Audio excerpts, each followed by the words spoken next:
സത്യം പറഞ്ഞാൽ ഞാൻ ആദ്യം വിചാരിച്ചത് നമ്മുടെ സിനിമയിൽ എത്താനാണ് പാട്. സിനിമയിൽ എത്താൻ ഭയങ്കര ബുദ്ധിമുട്ടാണ്, നല്ല പാടാണ്. അപ്പം സിനിമയിലെത്തി, പക്ഷേ എത്തിയിട്ട് ഇവിടെ നമുക്ക് സർവൈവ് ചെയ്യാൻ ഭയങ്കര ബുദ്ധിമുട്ടാണ്. പടങ്ങൾ രേഖത്തിന് ശേഷമാണ് കുറച്ചും കൂടി എനിക്കൊന്ന് രേഖ കഴിഞ്ഞിട്ട് പിന്നെ എനിക്ക് അത്തരത്തിൽ സിനിമകൾ വന്നിട്ടില്ല. അതായത് ഇപ്പം പറയുകയാണെങ്കിൽ ഭയങ്കരമായിട്ടുള്ളൊരു ഫിനാൻഷ്യൽ സംഭവങ്ങളൊന്നും അത്രത്തോളം നമ്മൾ ഇപ്പോഴും സ്റ്റിൽ നമ്മൾ സ്ട്രഗിൾഡാണ്. പക്ഷെ പഴയതൊന്നും നമ്മൾ മാറിയിട്ടുണ്ട്. പണ്ട് എഴുതാൻ ഇഷ്ടപ്പെടുന്നത് നമ്മളെന്താ പുള്ളിയുടെ പടങ്ങളിൽ അഭിനയിച്ചാൽ രക്ഷപ്പെടും, ഇത് മറവാരി ആർട്സ് ക്ലബ്ബ്, തട്ടുന്ന മറിയത്തൊക്കെ കാണുമ്പോൾ അപ്പം നമ്മൾ ചെറുതാണല്ലോ. ധ്യാൻ ശ്രീനിവാസൻ കിടന്നു വരും, ഒരു മുണ്ട്, ഒരു ഷർട്ട്, ഒരു ചാർജർ, ഇതിൽ കൂടെ ഒരു സാധനം മനുഷ്യൻ്റെ കയ്യിലില്ല. അപ്പോൾ ധ്യാൻ ചേട്ടൻ അവസാനം പോകുമ്പോൾ പറഞ്ഞ്, ഒരിക്കലും നീ ആരെടുത്തും എല്ലാം ഓപ്പണായിട്ടായിട്ട് തുറന്ന് പറയുന്നത്, ഈവൻ എൻ്റെ അടുത്ത് പോലും. പിന്നെ ചേട്ടൻ എനിക്ക് ഇൻസ്റ്റയിൽ മെസ്സേജ് അയക്കാറുണ്ട്. അപ്പം പക്ഷെ നേരിട്ടിട്ട് കണ്ടിട്ടില്ല. ചേട്ടൻ ഫസ്റ്റ് ചോദിച്ചിട്ട് അതിൽ പറയാം, ധ്യാൻ്റെ കൂടെ ഒരു പടം ചെയ്തല്ലേ ഞാൻ.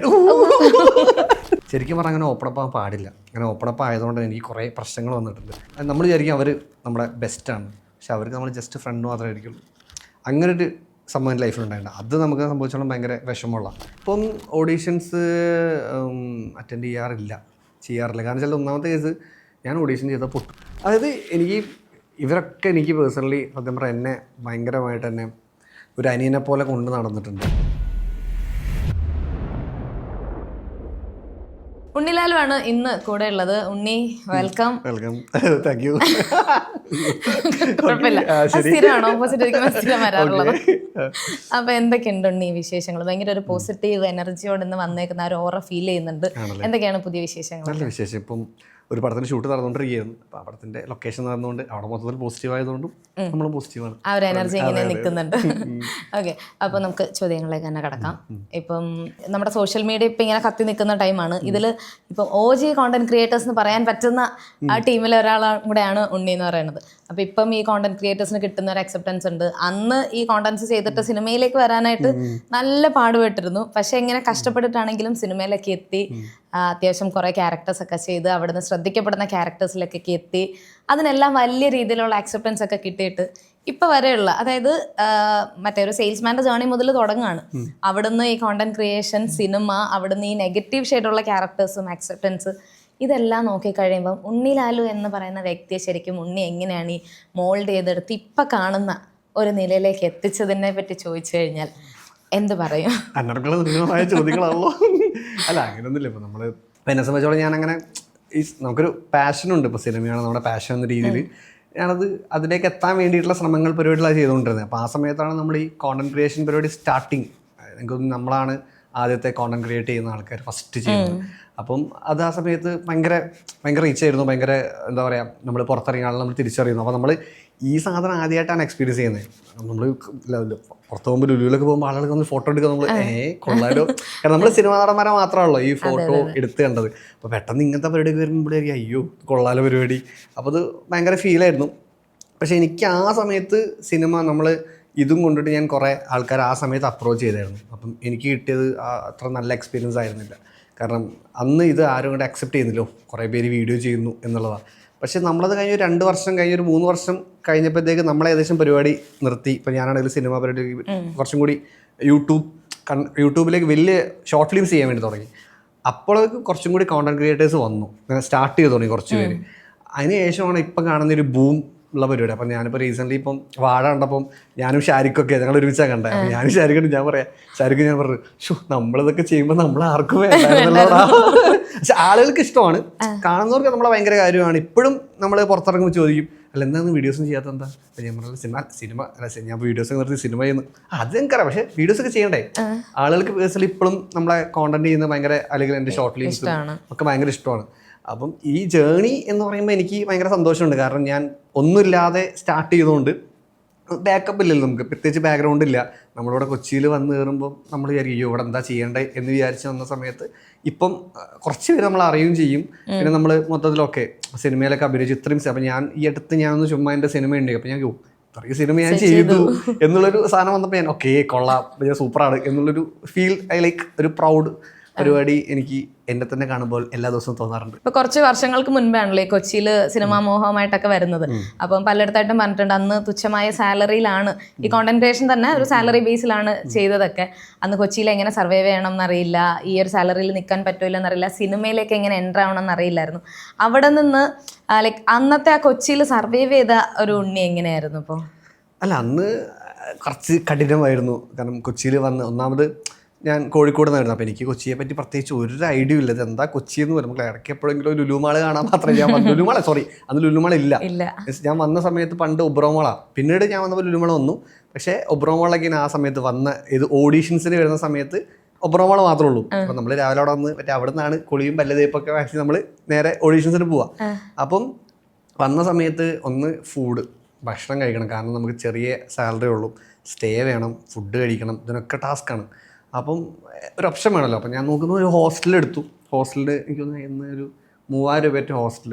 എൻ്റെ ഹോസ്റ്റൽ എന്ന് പറഞ്ഞാൽ ഒരു ബിൽഡിങ്ങിന് മുകളിലാണ്. എൻ്റെ തൊട്ടപ്പുറത്തൊരു ഹിന്ദിക്കാരനുണ്ട്. ഞാൻ സൈഡിലൊരു ഹിന്ദിക്കാരൻ, 4 പേര് ഷെയർ ചെയ്യുന്ന അവിടെ. അപ്പോൾ എനിക്ക് ആരും പരിചയമില്ല. അങ്ങനെയാണ് ഫസ്റ്റ് വരുന്നത്. പിന്നെ ഫുഡിൻ്റെ കാര്യം ഞാൻ കുറേ തപ്പിയപ്പം മറ്റേ നമ്മുടെ ബേസിക്കലി തട്ടുകടയായിരുന്നു. ഇപ്പം ഞങ്ങൾ സ്ഥിരം 3 ഡേയ്സ് മീഡിയ ഉണ്ടായിരുന്ന എല്ലാവരും അന്ന് കഴിക്കുന്നൊരു സ്ഥലമുണ്ട്. നമ്മുടെ എടപ്പള്ളി അവിടെ ഒരു ഗ്യാപ്പുണ്ട്, നമ്മുടെ പള്ളിയുടെ കുറച്ച് സൈഡിലായിട്ട്. അവിടെ ഒരു തട്ടുകട ഉണ്ട്. അവിടെ ചേട്ടനായിട്ട് നമ്മൾ നല്ല കമ്പനിയാണ്. അപ്പം നമുക്ക് നല്ല ചിക്കൻ പീസൊക്കെ എക്സ്ട്രാ കിട്ടും. പിന്നെ 50 രൂപ കൊടുത്താൽ ചിക്കൻ പീസും ഇതൊക്കെ കിട്ടും, എല്ലാം കിട്ടും. നല്ല ഹെൽത്തി ആയിട്ടുള്ള ഫുഡ്, അതിൽ കുറച്ച് ക്വാണ്ടിറ്റി ഫുഡ് കിട്ടും. അപ്പോൾ അതായിരുന്നു നമ്മൾ സ്ഥിരമായിട്ട് കഴിച്ചുകൊണ്ടിരുന്നത്. പിന്നെ ഈ 3000 രൂപയ്ക്ക് മാസം നമുക്കൊരു 3 നേരം ഭക്ഷണം കിട്ടുന്ന പരിപാടിയൊക്കെ ഉണ്ട്. അങ്ങനത്തെ മെസ്സിൽ അതൊക്കെ ഇങ്ങനത്തെ സാധനങ്ങളൊക്കെ പിടിച്ചിട്ടായിരുന്നു അന്ന് മെയിൻ സർവൈവ് ചെയ്തത്. കാരണം ചെറിയ സാലറി നമുക്ക് ഉണ്ടാവുള്ളൂ. അപ്പോൾ അതിൽ കൊച്ചിയിൽ ജീവിക്കുക എന്ന് പറഞ്ഞാൽ ഭയങ്കര ടാസ്ക്കാണ്. അപ്പം ബാക്കിയുള്ള കുറേ പേർക്ക് ഇപ്പം വീടൊക്കെ എവിടെയായിരുന്നു, കുറേ ഷാരിക്കിനൊക്കെ വീടൊക്കെ എവിടെയായിരുന്നു. അപ്പം എൻ്റെത് ബേസിക്കലി കോഴിക്കോടാണ്. അപ്പം നമ്മളിവിടെ നിൽക്കാൻ ഇച്ചിരി ബുദ്ധിമുട്ടാണ്. അപ്പം ഇങ്ങനെയാണ് അന്ന് സർവൈവ് ചെയ്തത്. പിന്നെ അന്ന് പുറത്തൊന്നും അധികം പോകത്തുമില്ല. അങ്ങനെ നമ്മൾ ഇപ്പോൾ ഡ്രസ്സും പരിപാടിയും കാര്യങ്ങളാണെങ്കിലും നമ്മൾ വീഡിയോസൊക്കെ കണ്ടറിയാം, സെയിം ഡ്രസ്സ് ആയിരിക്കും 4 വീഡിയോയിലൊക്കെ കിട്ടുന്നത്. അപ്പം കുറച്ച് ബുദ്ധിമുട്ടുള്ള സമയം, നല്ല ബുദ്ധിമുട്ടുള്ള സമയമായിരുന്നു അത്. പക്ഷേ അതൊക്കെ സർവൈവ് ചെയ്തു. അവിടെ നിന്ന് ഇപ്പൊ ഒരു ഫിനാൻഷ്യൽ ഫ്രീഡത്തിലേക്ക് വന്നപ്പം ഇപ്പൊ സിനിമ കെട്ടിക്കഴിയുമ്പോൾ അതിന്റെ കൂടെ എന്തായാലും ഒരു ഫിനാൻഷ്യൽ സ്റ്റെബിലിറ്റിയും കൂടെ വരുമല്ലോ. അതിലേക്ക് വന്നപ്പോൾ ആ ഒരു ഷിഫ്റ്റ് എങ്ങനെ ഫീൽ ചെയ്തു? അതായത് ഇപ്പം പറയുകയാണെങ്കിൽ ഒന്നും ഭയങ്കരമായിട്ടുള്ളൊരു ഫിനാൻഷ്യൽ സംഭവങ്ങളൊന്നും അത്രത്തോളം നമ്മൾ ഇപ്പോഴും സ്റ്റിൽ നമ്മൾ സ്ട്രഗിൾഡാണ്. പക്ഷെ പഴയതൊന്നും നമ്മൾ മാറിയിട്ടുണ്ട്. പഴയന്ന് ഇപ്പം ഞാൻ സമയത്ത് ഞാൻ അവിടുന്ന് ബസ്സിലായിരുന്നു ഞാൻ പോയിക്കൊണ്ടിരുന്നത്. അതായത് നമ്മുടെ എടപ്പള്ളി പൈപ്പ് ലൈനിൽ നിന്ന് ബസ് കയറിയിട്ട് നേരെ ഞാൻ പോയിക്കൊണ്ടിരുന്നത് എടപ്പള്ളിക്ക് ബസ് 10 രൂപ ടിക്കറ്റ് എടുത്തിട്ട് ഞാൻ പണ്ട് പോയിട്ടുണ്ട്. അപ്പോൾ അതിന്ന് ആ ഒരു സ്റ്റേജിൽ നിന്ന് മാറി. അപ്പോൾ നമുക്ക് കുറച്ചും കൂടി കാശ് കിട്ടി തുടങ്ങി, സിനിമയിൽ അഭിനയിച്ചാൽ പൈസ കിട്ടി തുടങ്ങി. അതുപോലെ തന്നെ നമ്മൾ ട്രാവൽ പരിപാടികൾ നമ്മൾ മാറി. നമുക്കിപ്പം ബാക്കി എല്ലാ രീതിയിലും നമുക്ക് ചേഞ്ചസ് ഉണ്ട്. അപ്പോൾ അത് ആലോചിക്കുമ്പോൾ സന്തോഷമുണ്ട്. കാരണം ഒരു മാറ്റം ഉണ്ടല്ലോ നമ്മളെ സംബന്ധിച്ചോളം, ഒരു ചേഞ്ച് ഉണ്ടല്ലോ. അതേ അവസ്ഥയിൽ തന്നെയാണെങ്കിൽ ഭയങ്കര ബുദ്ധിമുട്ടായിരിക്കും. ഇപ്പം പണ്ട് ഓഡീഷനോ പോയിക്കൊണ്ടിരുന്നപ്പോൾ ഞാൻ നേരത്തെ പറഞ്ഞ മാതിരി നമ്മൾ കഷ്ടപ്പെട്ട് ബുദ്ധിമുട്ടി ഒബ്രോമാളൊക്കെ പല്ലൊക്കെ തേച്ച് കുളിച്ചിട്ടൊക്കെയാണ് പോയിക്കൊണ്ടിരുന്നത്. ആ സ്റ്റേജിൽ നിന്നൊക്കെ മാറിയിട്ട് ഇപ്പോൾ കുറച്ചും കൂടി ബെറ്റർ ആയിട്ട് നമ്മളിപ്പോൾ ഒന്ന് ആളുകളെ തിരിച്ചറിയാൻ പറ്റുന്ന സ്റ്റേജ് എത്തി. പിന്നെ ഈ പറഞ്ഞ ട്രാവലിംഗ് പരിപാടികൾ, ഇപ്പോൾ നമ്മൾ വണ്ടി എടുത്തു, കാർ എടുത്തു, അതേപോലെ അങ്ങനെ നല്ല നല്ല കാര്യങ്ങൾ ലൈഫിൽ നടന്നു. അപ്പോൾ അതൊക്കെ ഒരു പോസിറ്റീവായിട്ടും പിന്നെ നമ്മൾ ഇത്രയും കാലം എടുത്തൊരു എഫേർട്ടിൻ്റെ ഒരു റിസൾട്ടായിട്ടുമാണ് എനിക്കത് ഫീൽ ചെയ്യണത്. ഈ കോണ്ടന്റ് ക്രിയേഷൻ ചെയ്യുന്ന സമയത്ത് ഒരുപാട് ഫാൻസ് ഉണ്ടായിരുന്നു, നിങ്ങൾക്ക് എല്ലാവർക്കും കുറെ ഫാൻസ് ഉണ്ടായിരുന്നു. ഇപ്പം എൻ്റെ ഫ്രണ്ട്സിൽ തന്നെ ഉണ്ണിലാലു ഫാൻസ് കുറെ ഗേൾസ് ഒക്കെ ഉണ്ടായിരുന്നു. അപ്പം അവിടുന്ന് അതായത് ഒരു റൊമാൻറ്റിക് ഹീറോ ലുക്കിൽ നിന്നൊരു നെഗറ്റീവ് ഷെയ്ഡ് ക്യാരക്ടേഴ്സ് വന്നല്ലോ. ഇപ്പം രേഖ നോക്കിയാലും രേഖാചിത്രം നോക്കിയാലും ഇതിലൊക്കെ നോക്കിക്കഴിഞ്ഞാൽ ഡിഫറെൻ്റ് ആയിട്ടുള്ള ഒരു ഷെയ്ഡ് വന്നു. അപ്പം അത് എൻജോയ് ചെയ്തിട്ടുണ്ട്. അതൊരു റൊമാൻറ്റിക് ഹീറോ. ഇപ്പം നേരത്തെ നമ്മൾ സംസാരിച്ചപ്പോൾ ഇന്റർവ്യൂവിൽ പറഞ്ഞിട്ടുണ്ട് ഒരു കൊമേഴ്ഷ്യൽ ആക്ടർ ആവണം, റെമോ പോലുള്ള സിനിമയൊക്കെ ചെയ്യണമെന്ന് ഭയങ്കര ആഗ്രഹം ഉണ്ടെന്ന്. അവിടെ നീ നെഗറ്റീവ് ഷെയ്ഡ് ക്യാരക്ടേഴ്സ് ഉണ്ണീനെ തേടി എത്തിയപ്പം എങ്ങനെയായിരുന്നു ഒരു ഫസ്റ്റ് തോന്നിയൊരു ഫീല്? അതായത് സത്യം പറഞ്ഞാൽ നമുക്കിപ്പം പടം വരുമ്പോൾ ആദ്യം എനിക്ക് വന്നു ഈ നമ്മളെന്ന് പറഞ്ഞ തന്നെ ഇപ്പോഴും മറ്റേ കൊമേഴ്ഷ്യൽ പരിപാടിയാണ് എൻ്റെ മെയിൻ. ഡാൻസ്, പാട്ട്, ഫൈറ്റ്, റൊമാൻസ് തന്നെ. പക്ഷേ ഇപ്പം സിനിമയാകുമ്പോൾ നമുക്ക് മറ്റേ പ്ലാനിങ് ഒന്നും ചെയ്യാൻ പറ്റില്ലല്ലോ. അപ്പം അങ്ങനെയാണ് ഫസ്റ്റ് ഫ്രീഡം ഫൈറ്റ് വന്നു. ഈ സാധനം വന്ന സമയത്ത് സിനിമയിൽ അഭിനയിക്കാൻ ഇത് ചെയ്തു. പക്ഷെ അത് എന്തോ ഭയങ്കര എല്ലാവർക്കും ഇഷ്ടമായി. അങ്ങനെ അത് വന്നിട്ട് പിന്നെ രേഖ വന്നു. അപ്പം അതും ഏകദേശം ഒരു നെഗറ്റീവ് ഷെയ്ഡ് വന്നു. പിന്നെ വരുന്നതൊക്കെ നെഗറ്റീവായി. അപ്പോൾ സത്യം പറഞ്ഞാൽ ഹാപ്പിയാണ്, നമുക്ക് പടങ്ങൾ ചെയ്യാന്നുള്ള ഹാപ്പിയാണ്. പക്ഷേ ഈ റൊമാൻസ് റോംകോം പടങ്ങളിൽ ഇപ്പം എനിക്കത് ഫീൽ ചെയ്ത കാര്യം, എനിക്കത് നൈസ് ക്വസ്റ്റ്യൻ പറയാൻ ഉദ്ദേശിച്ചൊരു സാധനം പറഞ്ഞില്ല. കാരണം വെച്ചാൽ ഞാൻ ആദ്യം ഞാൻ ചെയ്തപ്പം ഈ റോംകോം ആയിരുന്നല്ലോ. കുറേ പേര് മൈൻഡിൽ ഇപ്പോഴും ഞാൻ മറ്റേ രേഖയും ഫ്രീഡം ഫൈറ്റും മാത്രം ചെയ്തൊരു ഉണ്ണിലാലു എന്നുള്ള ഫാക്ടറാണത്. അപ്പം പല സിനിമകളിലും നമുക്ക് അവസരങ്ങൾ കിട്ടുന്നില്ല. ഇപ്പം എൻ്റർടൈൻമെൻറ്റ് പടങ്ങളിൽ പോകുമ്പോൾ അപ്പം ഒരു ഡയറക്ടർ നമ്മുടെ ഫ്രണ്ടാണ്. അപ്പം ഞാൻ അവൻ്റെ അടുത്ത് ഇങ്ങനെ പറഞ്ഞു, എടാ പരിപാടി ഉണ്ടെങ്കിൽ പറഞ്ഞോട്ടോ എന്നൊക്കെ പറഞ്ഞു. അപ്പം പറഞ്ഞു ചെറിയ നോക്കാമെന്നൊക്കെ പറഞ്ഞപ്പം അപ്പം ഞാൻ വിളിക്കുന്നില്ല. അപ്പം എനിക്ക് മനസ്സിലായി. അപ്പം അതിലെൻ്റെ ഒരു കൂട്ടുകാരൻ വർക്ക് ചെയ്യുന്നുണ്ട്. അപ്പം ഞാൻ അവനോട് വിളിച്ച് ചോദിച്ചു, എടാ നീ ഒന്ന് ചോദിച്ചു നോക്കുക എന്താണെന്നുള്ളത്. അപ്പോൾ അവൻ വിളിച്ച് പറഞ്ഞ്, ഉണ്ണി എനിക്ക് ഭയങ്കര ഇഷ്ടമാണ്, ഉണ്ണി നല്ല ആക്ടറും കൂടിയാണ്, പക്ഷേ നമ്മുടെ പടത്തിൽ ഈ ഒരു ടൈപ്പുള്ള ആൾക്കാരല്ല വേണം, നമുക്ക് ഇച്ചിരി ഒരു ഹ്യൂമറൊക്കെ ഹാൻഡിൽ ചെയ്യുന്നത്, അല്ലെങ്കിൽ കുറച്ചും കൂടി ഫണ്ണൊക്കെ ആയിട്ട് നിൽക്കുന്നത്. അപ്പോൾ ഞാൻ പറഞ്ഞു, പണ്ടത്തെ ഞാനത് കാണിച്ചെടുക്കാൻ പറഞ്ഞ അവൻ്റെ അടുത്ത്. അപ്പം അങ്ങനെ ഒരു സംഭവം ഉണ്ട് ഇവിടെ. കാരണം ചില പടങ്ങൾ നമ്മൾ കാസ്റ്റ് ചെയ്യപ്പെടാത്തത് ചിലപ്പം മേ ബി നമ്മൾ ഇങ്ങനത്തെ ക്യാരക്ടേഴ്സ് ചെയ്തുകൊണ്ടായിരിക്കാണ് ചാൻസ്. അവൻ ഇച്ചിരി അത് മോശം എന്നല്ല ഞാൻ പറഞ്ഞത്, അത് നല്ലതാണ്. പക്ഷേ എന്നാലും ചില സിനിമകളിൽ നമുക്ക് എൻട്രി കുറയും. ഇപ്പം ഞാൻ തന്നെ അറിയില്ല, പല പടങ്ങളിലും കാസ്റ്റ് ചെയ്ത സമയത്ത് അവർക്ക് ഡൗട്ടോ, ഈ ഉണ്ണി ഇത് ചെയ്യുമോ എന്നുള്ള ഡൗട്ട് വരും. ഒന്ന് ഞാൻ ചെയ്യുമോ എന്നുള്ള ഡൗട്ട്, പിന്നെ അവനെ കൊണ്ട് പറ്റുമോ എന്നുള്ള ഡൗട്ട്. ഈ രണ്ട് സംശയങ്ങൾ അതിലുണ്ട്. അതും ഒരു പ്രശ്നമാണ്. പക്ഷെ അപ്പം ഞാൻ ട്രാക്ക് ഇപ്പം മാറ്റിക്കൊണ്ടിരിക്കുകയാണ്. ഇപ്പോൾ ചെയ്യാൻ പോകുന്ന പടങ്ങളൊക്കെ ഇച്ചിരി റോം കോം പരിപാടിയാണല്ല ഇപ്പം പിടിച്ചെല്ലാം. ഫാൻസിന് സന്തോഷം ഫാൻസിന് മാത്രമല്ല എന്നെ റൊമാൻറ്റിക് ഹീറോ ആയിട്ട് കാണാനായിട്ട് വെയിറ്റ് ചെയ്യുന്നുണ്ട് ഇപ്പോഴും. ആരെങ്കിലൊക്കെ വിളിക്കണേ. അപ്പൊ ഈ ഇങ്ങനത്തെ സിനിമകളിൽ വരുമ്പോഴാണെങ്കിൽ ഈ ലുക്കിന് വരുന്ന ഒരു ചേഞ്ച് ഉണ്ടല്ലോ. ഇപ്പം ഓഫീസർ ഓൺ ഡ്യൂട്ടിയിൽ നോക്കിയാലും മീശയില്ലാത്ത പോലീസുകാരൻ എന്നാണ് എവിടെ നോക്കിയാലും അത് കാണും. അതുപോലെ രേഖാചിത്രത്തിൽ നോക്കിയാലും ആ ഒരു പഴയ ജനറേഷൻ ചെയ്യുമ്പം അങ്ങനെയാണ് അതിൽ വന്നിട്ടുള്ളത്. അതിൽ രേഖാചിത്രത്തിന് തന്നെ കുറെ കണ്ടത് അത് ഉണ്ണിലാലുമാണ് ചെയ്തതെന്ന് പലർക്കും അറിയില്ലായിരുന്നു, മനസ്സിലായില്ലായിരുന്നു. അപ്പൊ ആ ലുക്കിൽ വരുന്ന ആ ഒരു ഡിഫറൻസ് ഒക്കെ ആണോ ശരിക്കും? സത്യം പറഞ്ഞാൽ അതങ്ങനെ വന്നല്ല, അത് ലുക്കാക്കിയൊന്നല്ല. അത് ആക്ച്വലി ഈ 3 പടം, ഒരു പടം കൂടി മീശ എന്ന് പറഞ്ഞ പടം കൂടി ഉണ്ട്. ഈ 3 പടം ഒറ്റ സമയത്ത് ഷൂട്ട് ചെയ്ത പടമാണ്. ഇത് ഒറ്റ സമയം ഷൂട്ട് ചെയ്തുകൊണ്ട് തന്നെ എനിക്ക് ആദ്യം വന്നത് ഓഫീസർ ഓൺ ഡ്യൂട്ടി ആയിരുന്നു. അപ്പോൾ ആ പടത്തിൽ മാട്ടിച്ചേട്ടൻ അതേപോലെ തന്നെ ജിത്തു ചേട്ടനും പിന്നെ സോനു എന്ന് പറഞ്ഞ സക്കീർ എന്ന് പറഞ്ഞ അസോസിയേറ്റ്, ജിനീഷ് ഒക്കെ നമ്മുടെ ഫ്രണ്ട്സാണ്. അപ്പം എൻ്റെ അടുത്ത് ഞാൻ അങ്ങനെ പറഞ്ഞു, ഇങ്ങനെ ഒരു പടം വന്നിട്ടുണ്ട് ജിത്തു ചേട്ടാ, രേഖാചിത്രം വന്നിട്ടുണ്ട്. അപ്പോൾ എന്നോട് ചേട്ടാ എങ്ങനെയുണ്ട് ക്യാരക്ടർ ചോദിച്ചാൽ ഞാൻ പറഞ്ഞു നല്ലതാണെന്ന്. അപ്പോൾ അന്ന് ചെയ്തോ. അപ്പോൾ ഞാൻ പറഞ്ഞു, അല്ല ചേട്ടാ മീശ പിടിക്കണം, നമ്മളതിൽ മീശ ഇല്ല. അപ്പോൾ എന്നോട് പറഞ്ഞു, കുഴപ്പമൊന്നുമില്ല നീ ചെയ്തോ, നല്ല റോളുകളൊന്നും അങ്ങനെ മിസ് ചെയ്യേണ്ടെന്ന് പറഞ്ഞിട്ട് ഇവർ ഹെൽപ്പ് ചെയ്തു. പിന്നെ എൻ്റെ അസോസിയേറ്റ്സൊക്കെ സക്കീറും അതേപോലെ തന്നെ ജിനീഷും എല്ലാവരും ഹെൽപ്പ് ചെയ്തിട്ടാണ് ഞാൻ രേഖാചിത്രം ചെയ്യുന്നത്. അപ്പോൾ അതിൽ പള്ളിയിൽ അച്ഛനാണല്ലോ, അപ്പോൾ അത് ക്ലീൻ ഷേവ് ചെയ്യണം. അപ്പം അത് ചെയ്തുകൊണ്ടാണ് ഞാൻ ഇതിൽ ക്ലീൻ ഷേവ് ആയത്. അപ്പോൾ ഇതിൽ ക്ലീൻ ഷേവ് ആയപ്പോൾ മീശ എന്ന് പറഞ്ഞ വേറെ പടമുണ്ട്, അതിലെല്ലാവർക്കും മീശ ഉണ്ട്, ഞാൻ മാത്രം മീശയില്ല. പടത്തിൻ്റെ പേര് മീശ. അതെ. അപ്പം മീൻസ് അങ്ങനെയാണ് ഈ 3 പടത്തിലും മീശയില്ലാത്ത ലുക്ക് വന്നത്. ഇതിൻ്റെ കാരണം കൂടി വെച്ചാൽ എന്നെ ആർക്കും മനസ്സിലാവില്ലായിരുന്നു. ഞാൻ രേഖാചിത്രം ചെയ്തിട്ട് തിയേറ്റർ വിസിറ്റിന് പോവാം. തിയേറ്റർ വിസിറ്റിന് പോകുമ്പം പടം ഹിറ്റ്. അപ്പം ആസിക്കിൻ്റെ അടുത്ത് പറഞ്ഞു, എടാ ഹിറ്റ് ലൈഫിൽ ഒരിക്കലേ കിട്ടുള്ളൂ, പിന്നെ ഹിറ്റ് കിട്ടില്ല, അപ്പം നീ മാക്സിമം അത് യൂസ് ചെയ്യണം എന്നൊക്കെ പറഞ്ഞ് ആസിക്കിൻ്റെ ക്ലാസ്സൊക്കെ എടുത്തു. ഞാൻ പറഞ്ഞു ഓക്കെ ആസിക്ക ശരി റെഡി ഇതൊക്കെ പറഞ്ഞ്. അപ്പം ഞങ്ങൾ തിയേറ്റർ വിസിറ്റ് പോകുമ്പം ആസിക്ക് ഇങ്ങനെ എല്ലാവരും വരുന്നു, സംസാരിക്കുന്നു, കൈ പിടിക്കുക, അതാവുന്നു. അപ്പോൾ ഞാനിങ്ങനെ നിൽക്കുക. അപ്പോൾ എൻ്റെ അടുത്ത് ചെക്കന്മാർ ചേട്ടാ എന്നൊക്കെ പറഞ്ഞ് ഞാൻ അല്ല ചേട്ടൻ എന്താ അവിടെ? അപ്പോൾ ഞാൻ അല്ല ഞാൻ പടത്തിൽ വിളിച്ചത് ഏത് റോള്? അപ്പോൾ മറ്റേ റോള് അയ്യോ നിങ്ങളാണോ മനസ്സിലാവില്ല കേട്ടോ. പിന്നെ 2 തിയേറ്റർ പോയി മനസ്സിലായില്ല ആളുകൾക്ക്. അപ്പം ആസിക മനസ്സിലായി, യെസ് മനസ്സിലാവുന്നില്ല. അപ്പോൾ ആസിക തിയേറ്ററിൽ പോയപ്പം പിന്നെ പുള്ളിയെ പറഞ്ഞു ഇവനെ മനസ്സിലായോ, ഇവൻ മറ്റേ ബക്കച്ചൻ എന്നൊക്കെ പറഞ്ഞത്. ഞാൻ ഓക്കെ യെസ് താങ്ക് യു. അങ്ങനെയാണ് ആളുകൾക്കത് കുറേ പേർക്ക് കിട്ടി. ഇപ്പോഴും ഞാൻ കുറച്ച് പേരുടെ പടങ്ങൾ ഇപ്പോൾ കുറേ പേര് ഇങ്ങനെ പറയും, മറ്റേ എല്ലാ വീഡിയോസൊക്കെ ഉള്ളതാണ്. ഞാൻ സിനിമയൊക്കെ ചെയ്ത് ഏത് സിനിമ? അപ്പം ഞാൻ പറയുന്നത് രേഖാചിത്രത്തിൽ ഞങ്ങൾ കണ്ടാളോ, രേഖാചിത്രത്തിൽ ഏതാ? രേഖാചിത്രത്തിൽ ഇങ്ങനെ മനോജ് ചേട്ടൻ്റെ ഓ താങ്കളാണോ അപ്പം ഇപ്പോഴും അത് മനസ്സിലാവാത്ത ആളുകൾ കുറേ ഉണ്ട്. പക്ഷെ രേഖാചിത്രം കരിയറിൽ നല്ലൊരു ബ്രേക്ക് തന്നൊരു സിനിമ കൂടെ ആയിരുന്നു. ഈ ആഫ്റ്റർ രേഖാചിത്രം ലൈഫ് നോക്കി കഴിഞ്ഞാൽ എന്തെങ്കിലും ചേഞ്ചസ് പറയാം? പിന്നെ കുറേ പടമുണ്ട്. അതെ സത്യം പറഞ്ഞ പടങ്ങൾ രേഖത്തിന് ശേഷമാണ് കുറച്ചും കൂടി എനിക്കൊന്ന് രേഖ കഴിഞ്ഞിട്ട് പിന്നെ എനിക്ക് അത്രത്തിൽ സിനിമകൾ വന്നിട്ടില്ല. അല്ലെങ്കിൽ വന്ന സിനിമകളാണ് ഞാൻ ചെയ്ത സെലക്ഷൻ ആണെങ്കിലും അത്ര നല്ലതായിരുന്നില്ല, മീൻസ് ഒന്നും വർക്കായില്ല. പക്ഷെ രേഖാചിത്രം വന്നപ്പം വീണ്ടും ഈ സാധനം ഒന്നും കൂടി ബൂമായി. വീണ്ടും ഞാനൊന്നും കൂടി ആളുകൾക്ക് വീണ്ടും ഞാൻ സിനിമ ചെയ്യുന്നുണ്ടെന്ന് അറിഞ്ഞു. അങ്ങനെയാണ് ഇത് വീണ്ടും ഒരു നെക്സ്റ്റ് അവിടെ എന്താ പറയുക റീബർത്ത് എന്നൊക്കെ പറഞ്ഞ മാതിരി ഞാൻ വീണ്ടും സ്റ്റാർട്ട് ചെയ്യപ്പെട്ടത് രേഖാചിത്രം വന്നപ്പോൾ.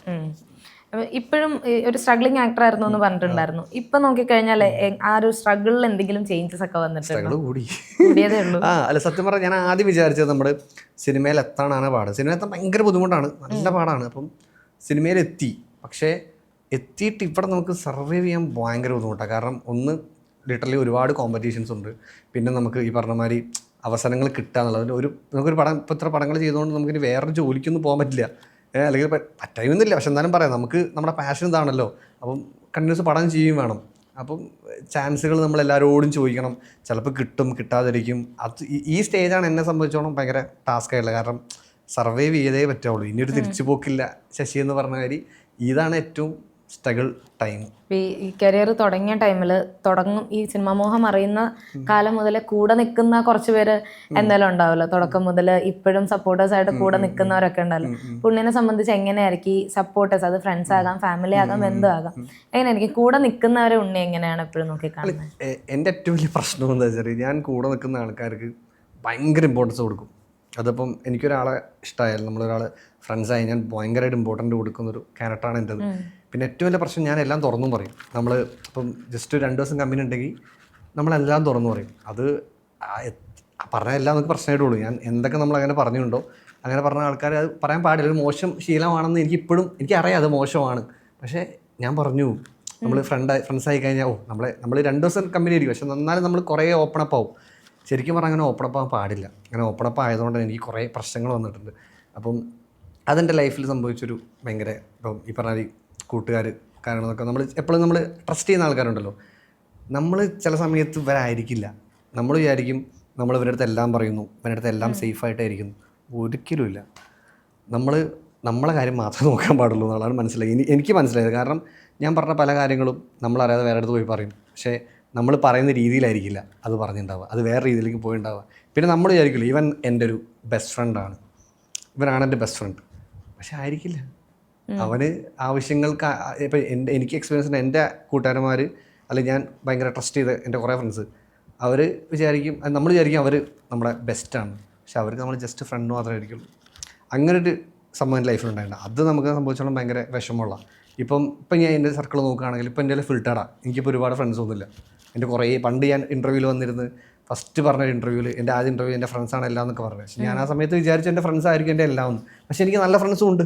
പക്ഷേ ഞാനതൊന്ന് ഫിൽട്ടേഡ് ആക്കി. അപ്പം എല്ലാവരും ശരിക്കും അങ്ങനെ ആവണം എന്നാണ് പറഞ്ഞത്. കാരണം എല്ലാം നമ്മളൊന്നും തുറന്നു പറയാതിരിക്കുക ആൾക്കാരുടെ അടുത്ത്. പിന്നെ നമ്മൾ ഫ്രണ്ട്സ് ആണെങ്കിലും നമ്മളേതായിട്ടുള്ള എല്ലാ കാര്യങ്ങളും ഉള്ളിൽ തന്നെ വെക്കുക. എല്ലാം തുറന്നു പറഞ്ഞു കഴിഞ്ഞാൽ അത് നമുക്ക് തന്നെ തിരിച്ചടി കിട്ടുകയും ചെയ്യും.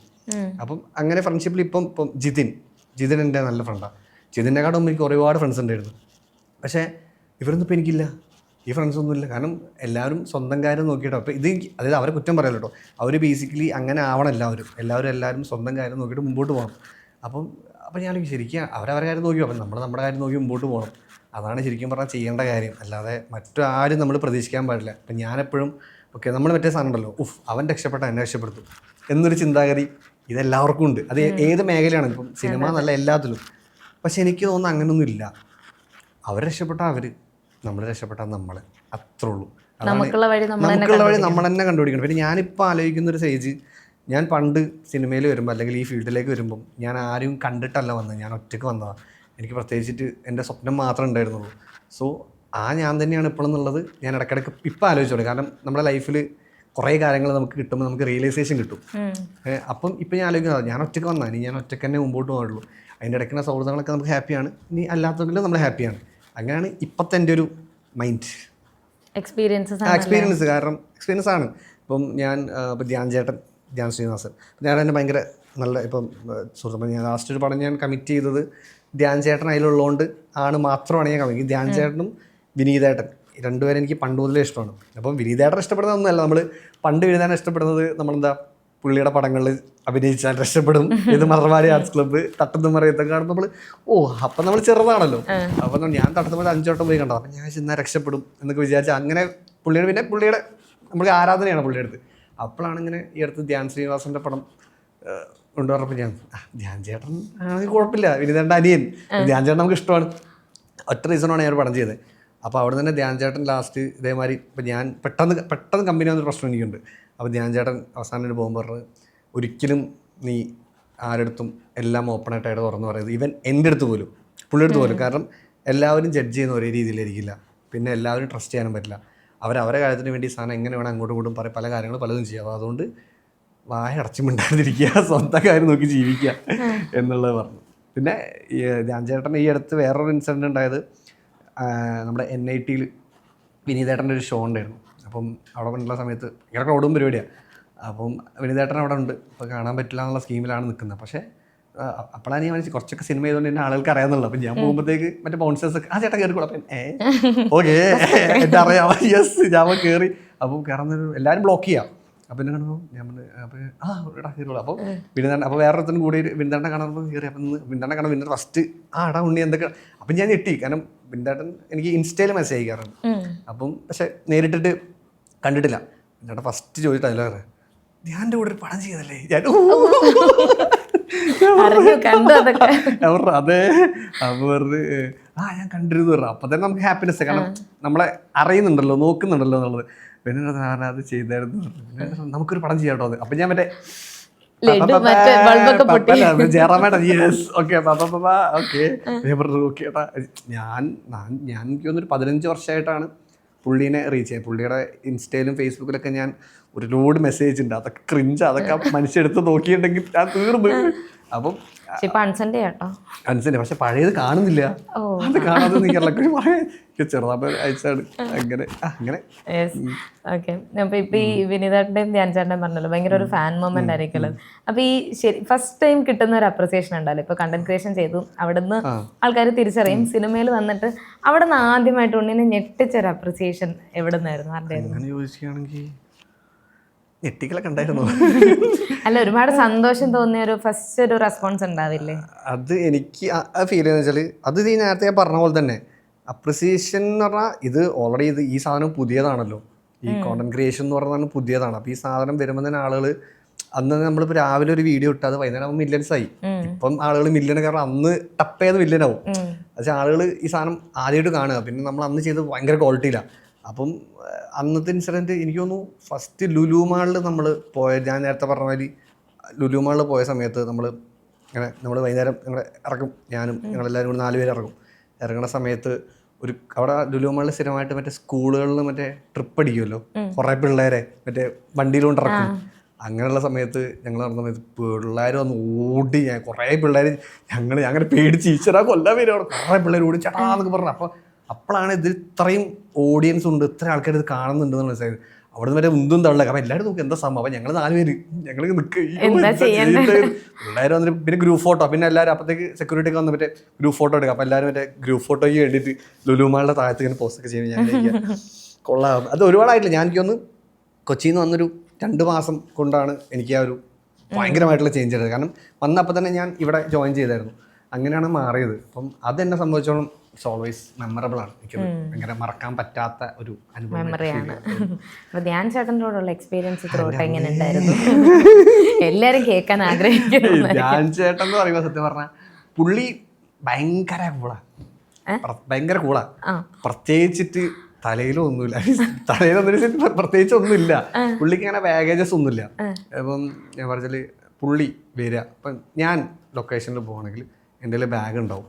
ബാഗിൽ മറ്റേ ക്രീം, മർച്ചി ക്രീം, സൺസ്ക്രീൻ, മറ്റേത് മോയ്സ്ചറൈസർ, തലയിലുള്ള മറ്റേ സാധനം ഇടാനുള്ളത്, മുടി അങ്ങനെ ആക്കാനുള്ളത്, പിന്നെ കുറേ ഡ്രസ്സുകൾ, അതേമാതിരി കളർഫുൾ ടീഷർട്ട്സ് ഇതൊക്കെ ഇട്ടിട്ടാണ് പോവുക. എനിക്ക് കുറച്ച് ഇങ്ങനെയൊക്കെ പോകണം എന്നുള്ളത് എൻ്റെ ഒരു ഇഷ്ടം. ഓക്കെ, വൃത്തിക്ക് പോകണം എന്നുള്ളത്. ധ്യാൻ ശ്രീനിവാസൻ കിടന്നു വരും, ഒരു മുണ്ട്, ഒരു ഷർട്ട്, ഒരു ചാർജർ, ഇതിൽ കൂടെ ഒരു സാധനം മനുഷ്യൻ്റെ കയ്യിലില്ല, അത് മാത്രമേ പുള്ളി എടുക്കുള്ളൂ. പക്ഷേ പുള്ളി അത് ഓക്കെയാണ്. അപ്പം ഞാൻ പുള്ളിയുടെ സ്വരം ചോദിച്ചു, ഞാൻ ചേട്ടാ ഇപ്പം പോകുമ്പോൾ വണ്ടിയിൽ ഇപ്പം പുറത്ത് പോകുമ്പോൾ നിങ്ങൾ എന്ത് ചെയ്യും? എന്തടാ ഇതൊക്കെ മതിന്ന്, ഇപ്പം എന്താക്കുക, ഒരു കുഴപ്പമില്ല, അതൊക്കെ മതി. അങ്ങനെയാണ് പുള്ളിയുടെ മൈൻഡ്. അങ്ങനെ ഒരു ഭയങ്കര സിമ്പിളായിട്ട് നടക്കുന്ന, പക്ഷേ ഭയങ്കര എൻ്റർടൈനിങ് ആണല്ലോ മനുഷ്യൻ. കാരണം പുള്ളിയോടെ നമുക്ക് ഇരിക്കുമ്പം സമയം പോകണം അറിയത്തേയില്ല, കുറേ സംസാരിക്കും, കുറേ കഥകൾ അറിയും, പിന്നെ ഭയങ്കരമായിട്ട് നോളേജ് ഉണ്ട്. ഇപ്പം പല കാര്യങ്ങളും നമുക്ക് പറഞ്ഞു തരും. പിന്നെ ഫുഡ് നമുക്ക് ഭയങ്കര അടിപൊളിയായിരുന്നു. കാരണം വെച്ചാൽ ഞങ്ങൾ നൈറ്റ് ഷൂട്ടിൽ ഞങ്ങൾ കുറച്ച് പേരുണ്ടായിരുന്നു. അപ്പം ഇന്നേ വരെ നമ്മൾ പ്രൊഡക്ഷൻ ഫുഡ് കഴിച്ചില്ല എന്ന് പറയാം. ഫുള്ള് പുള്ളി ഓർഡർ ചെയ്യും, കുറേ ഓർഡർ ചെയ്യും, ഇതൊക്കെ തിന്നും. അപ്പം ഹാപ്പി ആയിരുന്നു പുള്ളിയോടെ വർക്ക് ചെയ്യാൻ പറ്റിയത്. പിന്നെ നമുക്കൊരു സന്തോഷമാണുള്ളത്, കാരണം ആ സമയത്ത് ചിരി മാത്രമേ ഉണ്ടാവുള്ളൂ, ഫുൾ ടൈം ചിരി. അപ്പം നമുക്കൊരു മനുഷ്യനെ ചിരിക്കാൻ ഭയങ്കര സന്തോഷമാണല്ലോ. അപ്പം നല്ല അടിപൊളിയായിരുന്നു പുള്ളിയോടെ വർക്ക് ചെയ്ത്. ഭയങ്കര എനിക്ക് തോന്നും ആ പടം വർക്ക് ചെയ്യാൻ പറ്റിയതിൽ ഭയങ്കര, എനിക്കറിയില്ല എന്താ സ്കീം ആ പടത്തിനെ പറ്റി എന്താവെന്ന്, പക്ഷേ ആ എക്സ്പീരിയൻസ് ഭയങ്കര അടിപൊളിയായിരുന്നു. ഇപ്പോൾ ഈ കോണ്ടന്റ് ക്രിയേഷൻ്റെ കാര്യം തന്നെ ഇനിയും പറഞ്ഞു കഴിഞ്ഞാലും ഇപ്പം നേരത്തെ ഞാൻ പറഞ്ഞു ഇപ്പം ഒരുപാട് അക്സെപ്റ്റൻസ് കിട്ടുന്നുണ്ട്. ഇപ്പം വാഴ 2 ഒരു നാട്ടിലിരുന്ന് ഇവർ 4 പേര് വീഡിയോസ് ഇട്ട് തുടങ്ങി. അവിടുന്ന് ഇത്രയും വലിയ ഇപ്പൊ ഒരു 200 കോടിയോളം അടുത്തിരിക്കുകയാണ് വാഴ 2. അത്രയും വലിയൊരു അക്സെപ്റ്റൻസ് കിട്ടിയ ഒരുപാട് പേജസ് ഉണ്ട്. അതല്ല ഇപ്പൊ യുറേക്ക സ്റ്റോറീസ് അങ്ങനെയുള്ള കുറേ പേർക്ക് ഒരുപാട് അക്സെപ്റ്റൻസ് കിട്ടുന്നുണ്ട്. അപ്പം ഏതെങ്കിലും ഒരു പോയിന്റിൽ നിങ്ങളുടെ ടീമിന്റെ ഇടയിൽ വല്ലതും പറഞ്ഞിരുന്നു ഈ കോണ്ടന്റ് ക്രിയേഷൻ കണ്ടിന്യൂ ചെയ്ത് പോകായിരുന്നു എന്ന് വല്ലതും? പിന്നെ എന്തോന്നാണ്, പിന്നെ കുറേ നമ്മൾ ആ സമയത്ത് അത് നമ്മൾ അത്രയും ഹൈയിൽ നിൽക്കുകയാണ്, അറിയാലോ, ഭയങ്കര ടോപ്പ് സമയത്ത് നിൽക്കുന്ന സമയത്താണ് നമ്മളിത് ബ്രേക്ക് ചെയ്യുന്നത്. കാരണം നമ്മൾ 4 പേര് 4 വഴിക്ക് നമ്മൾ ബ്രേക്ക് ആയിപ്പോയി. അത് ഓരോ റീസൺസ് ആട്ടോ, നല്ല റീസൺസാണ്. അപ്പം നമ്മൾ ടിക്ടോക്കിൻ്റെ ഒഫീഷ്യൽ സൈഡ്, നമ്മൾ ടിക്ടോക്കിൽ നിന്ന് ഒഫീഷ്യലി നമുക്ക് സാലറി, അതായത് അവരായിട്ട് ടൈപ്പുള്ളൊരു കമ്പനി നമ്മൾ മാത്രമേ ഉണ്ടായിരുന്നുള്ളൂ. അതായത് വേറെ കമ്പനീസ് ഇല്ല, നമ്മൾ മാത്രമേ ഉള്ളൂ. അപ്പം അങ്ങനെ സാലറി മേടിച്ചുകൊണ്ടുള്ള ആൾക്കാരാണ് നമ്മൾ. അപ്പം അത് അത്രയും കത്തി നിൽക്കുമ്പം നമ്മൾ പ്രതീക്ഷിച്ചില്ല ഇത് ഇങ്ങനെ എക്സ്പീരിയൻസ് കിട്ടുമെന്ന്. എനിക്ക് ഇത്രയും ആളുകൾ ഇത് ആക്സെപ്റ്റ് ചെയ്യുമെന്ന് അറിയില്ല. അങ്ങനെയുള്ള സമയത്താണ് ഇത് ബ്രേക്കായി പോയത്. പിന്നെ ഇപ്പോൾ ഇതൊക്കെ വന്നപ്പോൾ നമ്മളിപ്പം ലാസ്റ്റ് ചെയ്യാൻ പോലെ ഷാരിക്കും ഞാനും പറഞ്ഞ പോലെ നിങ്ങൾ ആലോചിച്ചു, നിങ്ങൾ പറഞ്ഞിട്ടുണ്ട് അത് കണ്ടിന്യൂ ചെയ്ത് അങ്ങനെ പോയിരുന്നു ഇപ്പോൾ ഏത് ലെവലിലെത്തണം. കാരണം നല്ല ലെവലിലെത്തായിരുന്നു. കാരണം അത്രയും ഓടി. എനിക്ക് തോന്നുന്നു 2019 ഏറ്റവും എനിക്കുണ്ട് 1 മില്യൺ ടിക്ടോക്ക് ഫോളോവേഴ്സ് ഉണ്ട്. 1 മില്യൺ. ഇപ്പോഴും ദുബായിൽ നിന്ന് ആളുകൾ സ്ക്രീൻഷോട്ട് അയച്ചിരും, ചേട്ടാ ഇപ്പോഴും ഉണ്ട്. അത് അന്ന് 1 മില്യൺ എന്ന് പറയുന്നത് ഇപ്പോഴല്ലേ മില്യൺസില്ല. അപ്പോൾ അന്നത്തെ കാലം 1 മില്യൺസ് ഉണ്ട്. അപ്പോൾ അത് കണ്ടിന്യൂ ചെയ്ത് പോയിരുന്നെങ്കിൽ ഒരുപക്ഷെ മേ ബി കുറച്ചും കൂടി നല്ല അടിപൊളിയായിട്ട് നമുക്കത് വേറെ രീതിയിൽ ചിലപ്പം ഇതിലും ഈ പറഞ്ഞ മാതിരി ഇപ്പം ഹാഷിർ വന്ന പോലെ, അല്ലെങ്കിൽ ഇപ്പം കരിക്ക് പടം ചെയ്യുന്ന മുമ്പ് ഞങ്ങളും അതേപോലെ ഒരു ടീമായിട്ട് പടം ചെയ്തേനെ. പിന്നെ അത് ഓരോ സമയമാണ്. പിന്നെ ഓരോരുത്തരും എല്ലാ ക്യാരക്ടേഴ്സും ഒരുപോലെ അല്ലല്ലോ. ഓരോരുത്തർ എല്ലാം സെറ്റ് ആയാലല്ലേ പറ്റുള്ളൂ. ഒരേ മൈൻഡുണ്ട്. ഇപ്പോൾ ഹാഷിറിൻ്റെ ഇന്റർവ്യൂ കണ്ടപ്പോൾ എനിക്ക് ഫീൽ ചെയ്തതാണ്, അവർക്കൊരു മൈൻഡൊക്കെ ഒരേ മൈൻഡാണ്. ഒരാൾ നമ്മൾ നേരത്തെ ഒരാൾ രക്ഷപ്പെട്ടാൽ മറ്റേ രക്ഷപ്പെടും എന്ന് പറയുന്നതിൽ ചില ആളുകൾ അങ്ങനെ, ഞാൻ പറഞ്ഞാൽ ചിലവരങ്ങനെ കൈ കൊടുക്കുന്ന ആൾക്കാരുണ്ടാവും. അപ്പം ആ ഒരു മൈൻഡ് നമ്മളെ ടീമിൽ കുറച്ച് പേർക്ക് ഇല്ലായിരുന്നു, കുറച്ച് പേർക്ക് ഉണ്ട്. ഇപ്പം എനിക്ക് തോന്നുന്നത് അതുകൊണ്ടായിരിക്കും, ആ ഒരു ഒത്തൊരുമ ഇല്ലാത്തതുകൊണ്ടായിരിക്കും മേ ബി അത് പിന്നെ അത് ഹൈയിൽ നിൽക്കുമ്പോൾ പൊട്ടിപ്പോയത് അതുകൊണ്ടായിരിക്കും. ഇപ്പൊ ഈ സിനിമ ചെയ്തുകൊണ്ടിരിക്കുന്ന സമയത്ത് ഒരു കോണ്ടന്റ് ക്രിയേഷൻ എന്നുള്ളത് എപ്പോഴും ചിന്തിച്ചിട്ടുണ്ടോ? ചിന്തിച്ചിട്ടുണ്ട്. കാരണം ഈ പറഞ്ഞ മാതിരി നേരത്തെ പറഞ്ഞ രേഖ കഴിഞ്ഞിട്ട് എനിക്കൊരു പരിപാടി ഒന്നും വന്നില്ല. അപ്പം ഞാനിങ്ങനെ ഒന്ന് പൈസ, നമുക്ക് ഫിനാൻഷ്യൽ പ്രശ്നങ്ങൾ, EMI അടയ്ക്കണ്ടേ, EMI അടയ്ക്കണം, അങ്ങനെ കുറേ ടാസ്ക് ഉണ്ട്. അപ്പോൾ EMI അടയ്ക്കാനുള്ള പ്രശ്നങ്ങളുള്ളതുകൊണ്ട് നമ്മളിങ്ങനെ ആലോചിച്ചു കണ്ടന്റ് ക്രിയേഷൻ തുടങ്ങിയാലോ വീണ്ടും. കാരണം തുടങ്ങിക്കഴിഞ്ഞാൽ ഉറപ്പായിട്ട് നമുക്കറിയാം അത് അത്യാവശ്യം രീതിയിലേക്ക് എത്തും, കാരണം കുറച്ച് അറിയുന്ന ആൾക്കാരുണ്ടല്ലോ എന്നുള്ളത്. അപ്പം ഓൾറെഡി എൻ്റെ യൂട്യൂബ് ചാനൽ 2 ലക്ഷമുള്ള ഒരു ചാനൽ വെറുതെ കിടക്കുന്നുണ്ടായിരുന്നു അവിടെ, ഞാൻ യൂസ് ചെയ്യാത്തൊരു ചാനലുണ്ട്. അപ്പം ഞാൻ ചോദിച്ചാൽ തുടങ്ങാം, കാരണം ഇനിയിപ്പം കാര്യമില്ലാത്ത രീതിയിൽ ഞാനൊരു പോസ്റ്റൊക്കെ ഇട്ടു. ഞാൻ പോസ്റ്റൊക്കെ ഇട്ടു. അപ്പം രേഖാചിത്രം ഞാൻ ചെയ്തിട്ടുണ്ട് കേട്ടോ. രേഖ കഴിഞ്ഞ് ഇങ്ങനെ അപ്പോഴൊക്കെ നമ്മൾ സ്ട്രഗിൾഡ് ആവുള്ളൂ. അപ്പോൾ രേഖാചിത്രം കഴിഞ്ഞിട്ടൊക്കെ നിൽക്കി പോസ്റ്റ് ഇടുന്നു, കുറേ പേര് നമ്മൾ അയക്കുന്നു, മെസ്സേജ് അയക്കുന്നു. അപ്പം ഞാൻ ഓക്കെ തുടങ്ങാവുന്ന രീതിയിൽ സെറ്റ് ചെയ്ത് വെക്കുന്നു. അപ്പം രേഖാചിത്രം ഇറങ്ങി, അപ്പം അത് ഹിറ്റായി. അപ്പം ഞാൻ വീണ്ടും ഓക്കെ ഇത് അത് വേണ്ട അങ്ങനെ വിചാരിച്ചിട്ടുണ്ട്. ചില സമയത്ത് തോന്നും, പക്ഷേ ഇപ്പം എനിക്ക് തോന്നുന്നില്ല. ഇപ്പം ഇനിയൊന്നും എന്തായാലും അത് ഷോർട്ട് ചെയ്താൽ ശരിയാവില്ല. സിനിമ ചെയ്യാന്നുള്ളത് തന്നെയാണ് മെയിൻ. ഈ പല ഡയറക്ടേഴ്സും പ്രൊഡ്യൂസേഴ്സും എല്ലാവരും കാസ്റ്റിംഗ് ഡയറക്ടേഴ്സ് എല്ലാം ഇപ്പോൾ ഇൻസ്റ്റാഗ്രാമിൽ നിന്നൊക്കെ ആക്ടേഴ്സിനെ പിക്ക് ചെയ്യുമല്ലോ. അപ്പം നിങ്ങളെ പോലുള്ളവരെയൊക്കെ ഇൻസ്പിറേഷൻ ആക്കി വെച്ചിട്ടുള്ള കുറേ പേരുണ്ട്. പക്ഷെ പലർക്കും കണ്ടന്റ് ഇടാനായിട്ട് ചിലപ്പോൾ കണ്ടന്റ് ഐഡിയാസ് കിട്ടില്ല, അല്ലെങ്കിൽ എന്തെങ്കിലുമൊക്കെ റീസൺ കൊണ്ട് കണ്ടന്റ് ഇടാത്തവരുണ്ടായിരിക്കും. അപ്പോൾ ഈ ഒരു OG കോണ്ടന്റ് ക്രിയേറ്റർ എന്നുള്ള രീതിയിൽ എന്തായിരിക്കും അങ്ങനെയുള്ളവരോട് കൊടുക്കുന്ന ഒരു ഉപദേശം? അല്ല, ഉപദേശം കണ്ടന്റ് ആക്ച്വലി ഇതിൻ്റെ എനിക്ക് ഫീൽ ചെയ്ത കാര്യം പറയാം. നമ്മൾ സിനിമയായിട്ട് കണ്ടൻസ് ചെയ്തുകൊണ്ടിരുന്ന നമുക്ക് കണ്ടൻസ് ഓട്ടോമാറ്റിക്കലി കിട്ടും. വൺസ് ഇത് ബ്രേക്ക് ആയാൽ പിന്നെ തിരിച്ചു പിടിക്കാൻ ഭയങ്കര ബുദ്ധിമുട്ടാണ്. ഞാനൊക്കെ ഇപ്പം നമുക്ക് ആഡുകളൊക്കെ വരുമല്ലോ, റീൽ ആഡുകൾ. ഇപ്പോൾ കണ്ടന്റ് ഷൂട്ട് ചെയ്യാൻ വരും, തല കുത്തി ശ്രമിച്ചാലും കിട്ടൂല. മറ്റേ നമ്മൾ ചുമ്മാ അങ്ങനെ പല പാട്ട് കേൾക്കുമ്പോൾ യെസ് കണ്ടന്റ് ഓക്കെ ഇങ്ങനെ കിട്ടും. അതേമാതിരി നമ്മൾ വല്ല ട്രോള് വായിച്ചാൽ സ്പോട്ടിൽ കിട്ടും. അന്നങ്ങനെ, കാരണം വെച്ചാൽ ഡെയിലി നമുക്ക് 4 കണ്ടന്റ് ചെയ്യണം. അപ്പോൾ കണ്ടന്റ് ബ്രേക്ക് ആയി കഴിഞ്ഞാൽ പിന്നെ കണ്ടന്റ് കിട്ടിച്ച് ടാസ്ക്കാണ്. വൺസ് വീണ്ടും നമ്മൾ സ്റ്റാർട്ട് ചെയ്ത് തുടങ്ങിയിട്ട് പിന്നെ നമ്മൾ കയറും. ഇപ്പം എൻ്റെ കൂട്ടുകാരനായാലും ഷാരിഖിനായാലും അവൻ ഈ ബ്രേക്ക് ഉണ്ടായിരുന്നു. ഇപ്പം അവൻ വീണ്ടും ഇപ്പം ഷാരിഖ് ഭയങ്കര റീൽസൊക്കെ ചെയ്യുന്നുണ്ട്. അപ്പം ഇതേപോലെ തന്നെ കണ്ടന്റ് ബ്രേക്ക് ഉണ്ടായിരുന്നു. അപ്പം അവൻ ഞങ്ങൾ സംസാരിച്ചാൽ ബ്രേക്കാടാ, ഒന്നും കിട്ടുന്നില്ല. പിന്നെ അത് ട്രൈ ചെയ്താൽ വീണ്ടും നമ്മളതിലേക്ക് വീണ് കഴിഞ്ഞാൽ പിന്നെ നമുക്ക് പിന്നെ തിരിച്ചു പോകാൻ പറ്റും. പിന്നെ നമുക്ക് കണ്ടിന്യൂസ് കിട്ടും. പിന്നെ നമുക്ക് ഇപ്പോൾ സംസാരിക്കുമ്പോൾ വേണേൽ കണ്ടന്റ് കിട്ടും. പിന്നെ ചുമ്മാ ഇത് കണ്ണാടി കണ്ടന്റ് കിട്ടും. അങ്ങനെ കിട്ടിയിരുന്നു. അത് വൺസ് ബ്രേക്കായ പ്രശ്നമാണ്. പക്ഷെ അത് തിരിച്ചു പിടിക്കാൻ പറ്റും.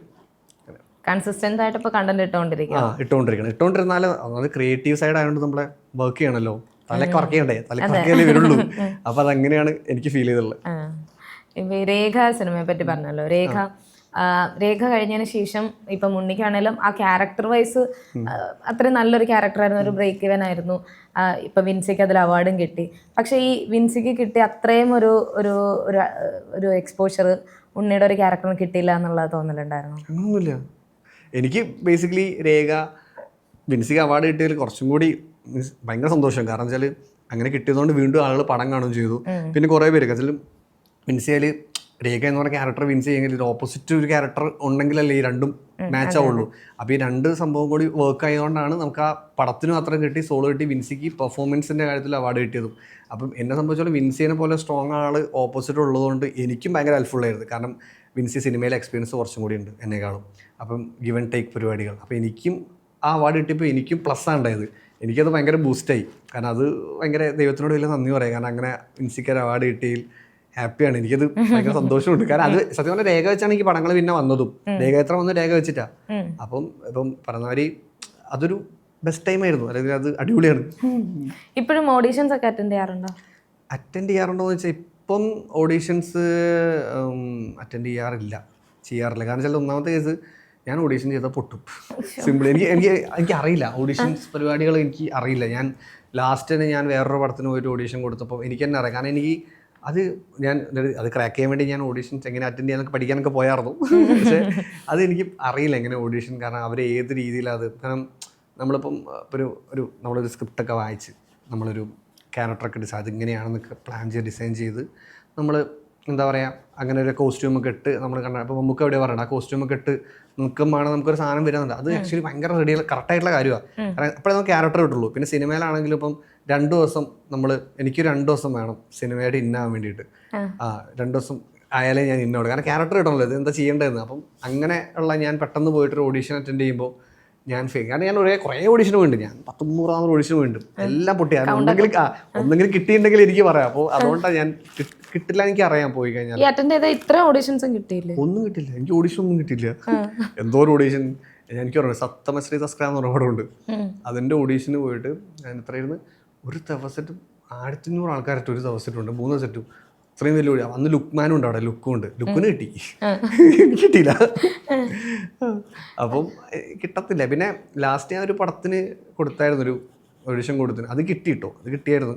അത് ഒരു ഹിന്ദി പടമായിരുന്നു, പേരൊന്നും പറയില്ല, ഹിന്ദി പടം കിട്ടി. നമ്മളത് കിട്ടി, സെറ്റായി, എല്ലാം ഓക്കെ ആയി. ഞാൻ പുറത്തൊക്കെ പോയി, മുംബൈയിലൊക്കെ പോയി 7 ദിവസം അവിടെ ജീവിച്ചു.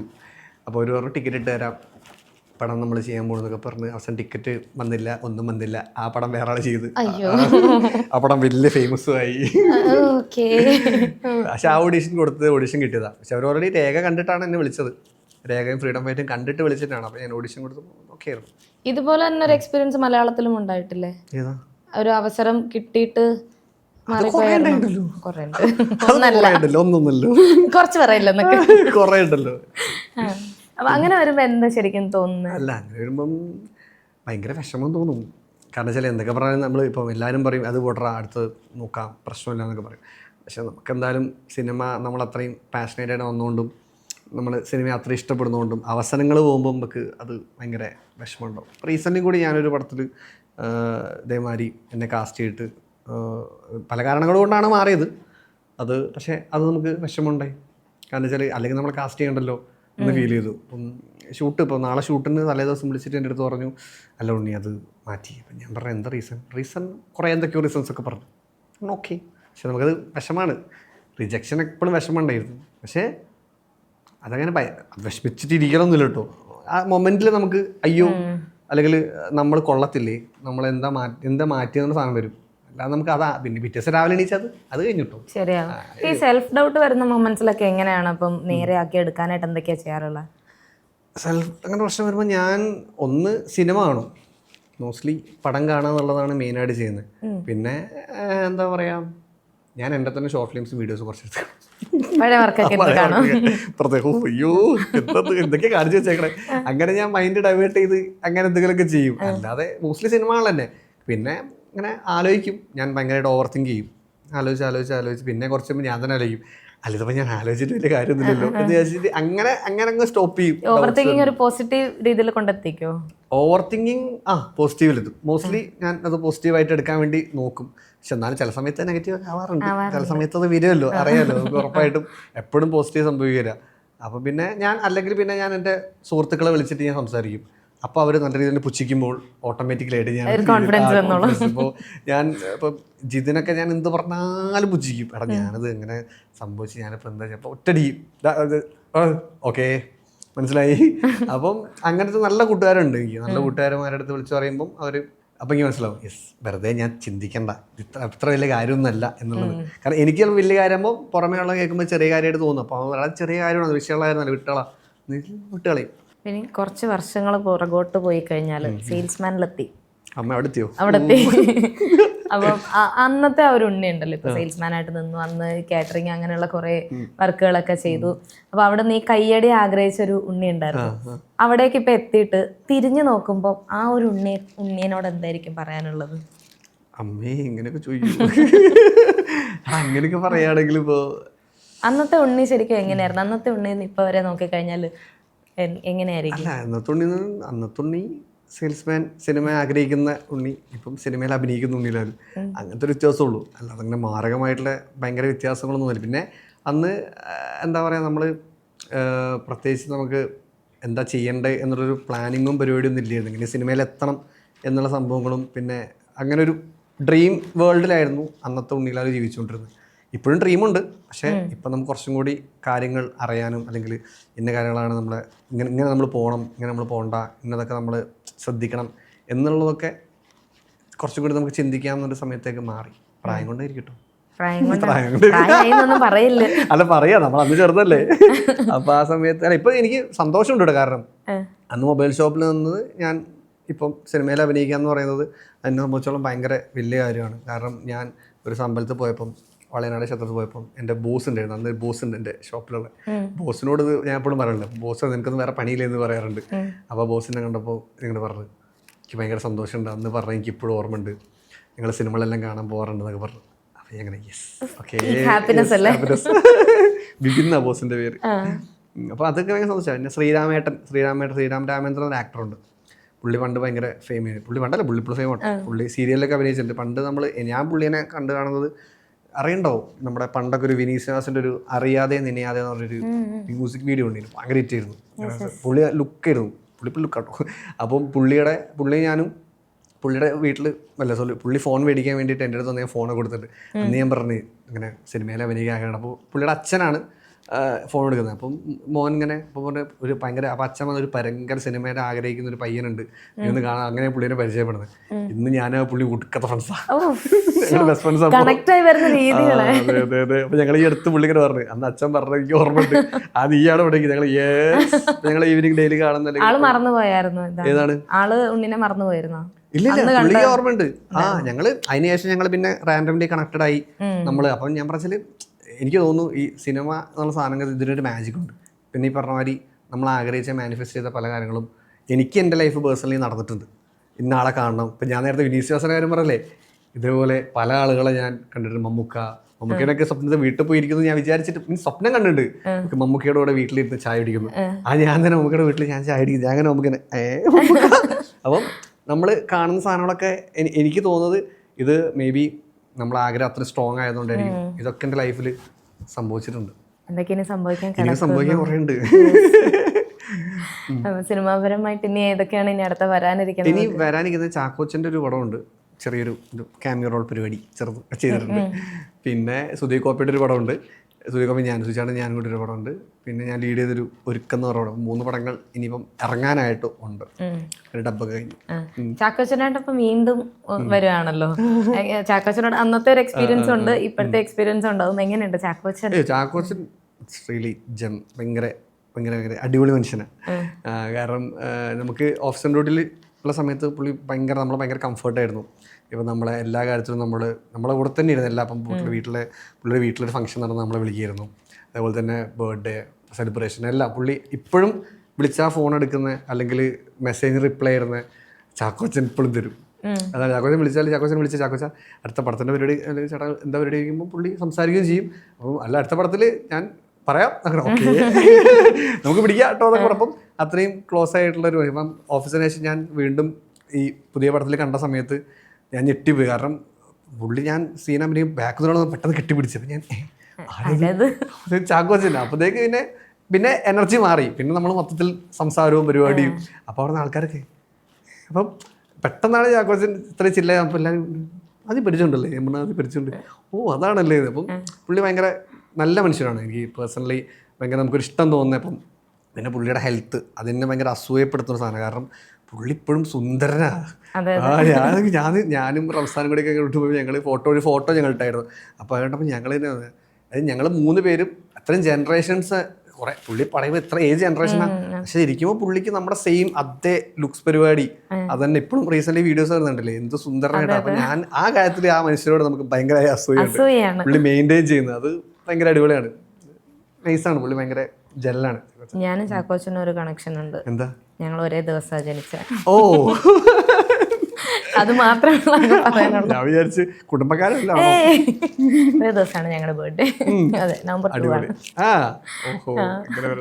അതുപോലെ ഈ ഇതുപോലെ തന്നെ സീനിയേഴ്സ് ആയിട്ടുള്ള ആക്ടേഴ്സിന്റെ അടുത്ത് നിന്നുള്ള ഒരുപാട് എക്സ്പീരിയൻസ് ഉണ്ട്. ഇപ്പം ആസിഫ് ആണെങ്കിലും സ്റ്റേജിൽ ഇതുപോലെ തന്നെ പബ്ലിക്കായിട്ട് പറഞ്ഞിരുന്നു ഇനി ഷോർട്ട് ഫിലിം ആക്ടർ അല്ല ഇങ്ങനെയാണ് എന്നൊക്കെയുള്ള അങ്ങനെയുള്ള കുറെ എക്സ്പീരിയൻസസ് മുന്നിലേക്ക് വന്നിട്ടുണ്ട്. ഇപ്പം ടൊവിനോ ആണെങ്കിലും അങ്ങനെയുള്ള പല ലീഡ് ആക്ടേഴ്സ് ഉണ്ട്. അപ്പൊ ഇവരുടെ ഒക്കെ ഒപ്പം ഉള്ള ഒരു ഫ്രണ്ട്ഷിപ്പ് എങ്ങനെയായിരിക്കും?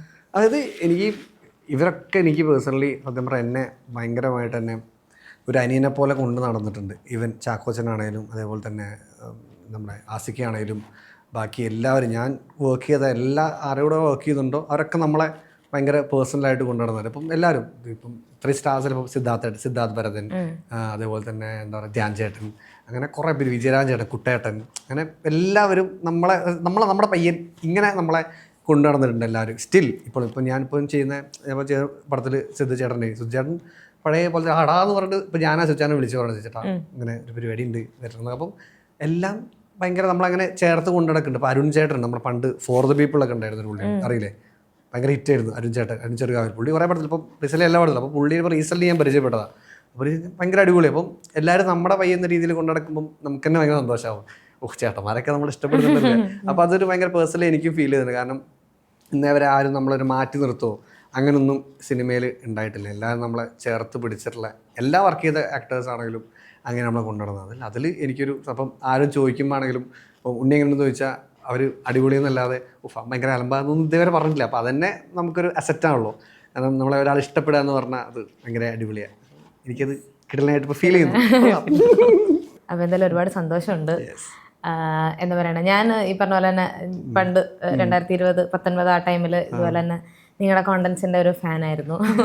അത് ഞാൻ നേരത്തെ പറഞ്ഞിട്ടുണ്ട്. ഞാനും എൻ്റെ കൂടെയുള്ള ഒരാളായിരുന്നു, ഭയങ്കര ഉണ്ണിലാലു ഫാനായിരുന്നു. അവളിപ്പോൾ ഇത് കാണുന്നുണ്ടെങ്കിൽ അവൾക്ക് മനസ്സിലാകും. അപ്പൊ അവിടുന്ന് ഇപ്പം ഇങ്ങനെ ഇരുന്ന് സംസാരിക്കാൻ പറ്റിയതിൽ ഒരുപാട് സന്തോഷം. ഇപ്പൊ സിനിമകളെല്ലാം ഈ പറഞ്ഞ പോലെ തന്നെ ഡിഫറെന്റ് ഷെയ്ഡ്സ് ഉള്ള ഒരുപാട് ക്യാരക്ടേഴ്സ് ഇങ്ങനെ കാണാനായിട്ട് പറ്റുന്നു. അതുപോലെ തന്നെ ഇനിയും ഒരുപാട് ക്യാരക്ടേഴ്സ്, നല്ല നല്ല ക്യാരക്ടേഴ്സിനെ കാണാനായിട്ട് പറ്റട്ടെ. Thank you so much Unni, and all the best.